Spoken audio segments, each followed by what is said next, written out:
Hey, welcome back to Coin Chronicles. This is Bryce. I hope you're doing well.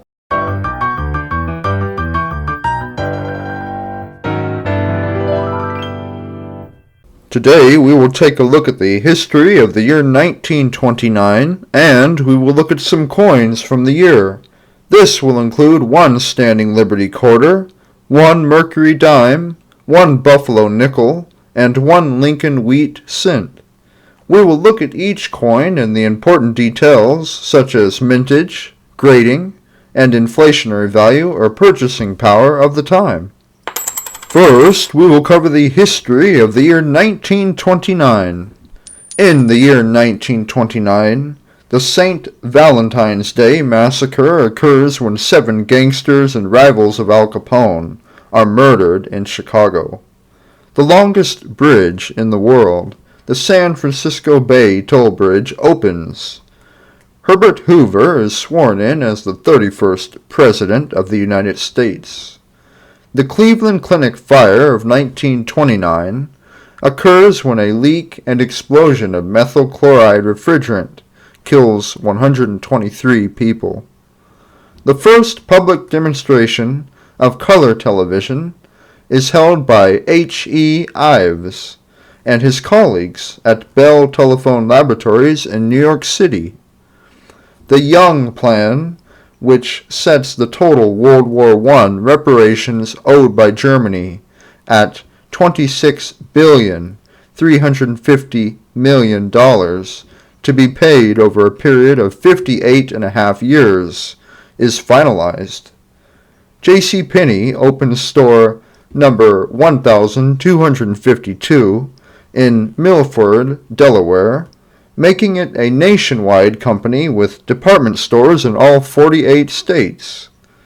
In the Wall Street crash of 1929, 3 multi-digit percentage drops wipe out more than $30 billion from the New York Stock Exchange. And the eyelash curler, sunglasses, frozen food, and cyclotron are invented. And the songs Ain't Misbehavin', Happy Days Are Here Again, and Puttin' on the Ritz are written and composed. First, let's take a look at the 1929 Standing Liberty Quarter. The 1929 Standing Liberty Quarter has a size of 24.3 millimeters and a weight of 6.25 grams. Its composition is 90% silver and 10% copper. Its designer is Herman A. McNeil. Its mintage is 11,140,000. Its inflationary value for the year 1929 is $4.50. Its numismatic values range from $9.42 in good condition up to $264 in brilliant uncirculated mint state condition. Now take a closer look at the 1929 Standing Liberty Quarter from my collection. So, as we take a look at this 1929 Standing Liberty Quarter, we see it's in very good shape for its age. First of all, we can see the insignia on the shield is still, many of the details are still there. We can see there's very small stars along the rim of that shield there. And we see that the clothing is still visible, the details, and all of the details in the words are still very visible, as well as the rim. But now as we turn to the reverse side, we see that the eagle shows many of the fine details in the wings, and the eagle is nicely outlined, and we can also see all of the words quite clearly and read them. But overall, if I were to give this coin a grade, I would give it a grade of extremely fine condition. Now let's take a look at the 1929 Mercury Dime. The 1929 Mercury Dime has a size of 17.9 millimeters and a weight of 2.5 grams. Its composition is 90% silver and 10% copper. Its designer is Adolph A. Weinman. Its mintage is 25,970,000. Its inflationary value for the year 1929 is $1.80.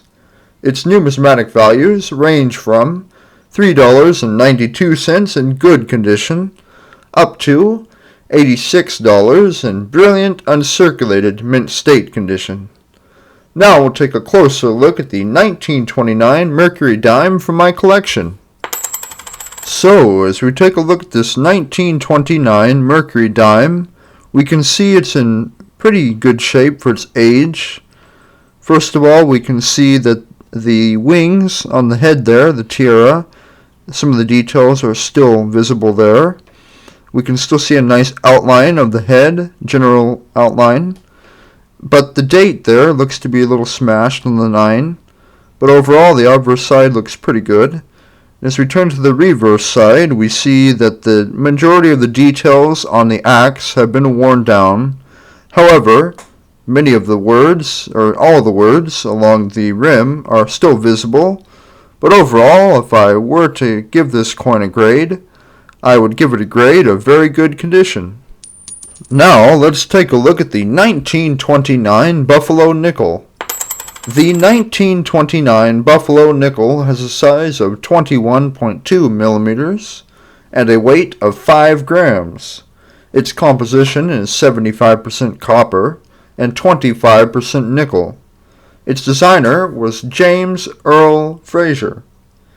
Its mintage is 36,446,000, and its inflationary value for the year 1929 is 90 cents. Its numismatic values range from $1.46 in good condition up to $94 in brilliant uncirculated mint state condition. Now let's take a closer look at the 1929 Buffalo Nickel from my collection. So, as we take a look at this 1929 Buffalo Nickel, we can see that many of the lines and the details there have been worn down. However, we can still read the date on this obverse side, as well as the clear outline of the Indian head there, and we can still read the Liberty along the rim, even though the rim has been worn. But as we turn to the reverse side, we see that the general outline of the buffalo is all still there, and we can read all of the words fairly clearly. There's a nice sheen from general wear. But overall, if I were to grade this coin, I would give it a grade of very good condition. Now, let's take a look at the 1929 Lincoln Wheat Cent. The 1929 Lincoln Wheat Cent has a size of 19 millimeters and a weight of 3.11 grams. Its composition is 95% copper and 5% tin and zinc. Its designer is Victor D. Brenner. Its mintage is 185,262,000, and its inflationary value for the year 1929 is 18 cents. Its numismatic values range from 28 cents in good condition up to $16 in brilliant uncirculated mint state condition. Now let's take a closer look at the 1929 Lincoln Wheat Cent from my collection. So, as we take a look at this 1929 Lincoln Wheat Cent, we can see that it does have some minor scratches on this obverse side. However, we can still see a nice outline of Lincoln. We can still read the date, the Liberty, and In God We Trust at the top. But as we turn to the reverse side, we see that many of the details on the wheat near the rim there on the side, they have been worn down. But we can still read E Pluribus Unum at the top, as well as the 1 cent and United States of America in the middle there. But if I were to grade this coin, I would give it a grade of very good condition to fine condition. Hey, I really hope you enjoyed this video and found it to be interesting. For more videos, please like and subscribe. Thank you, keep on collecting, and have a great day.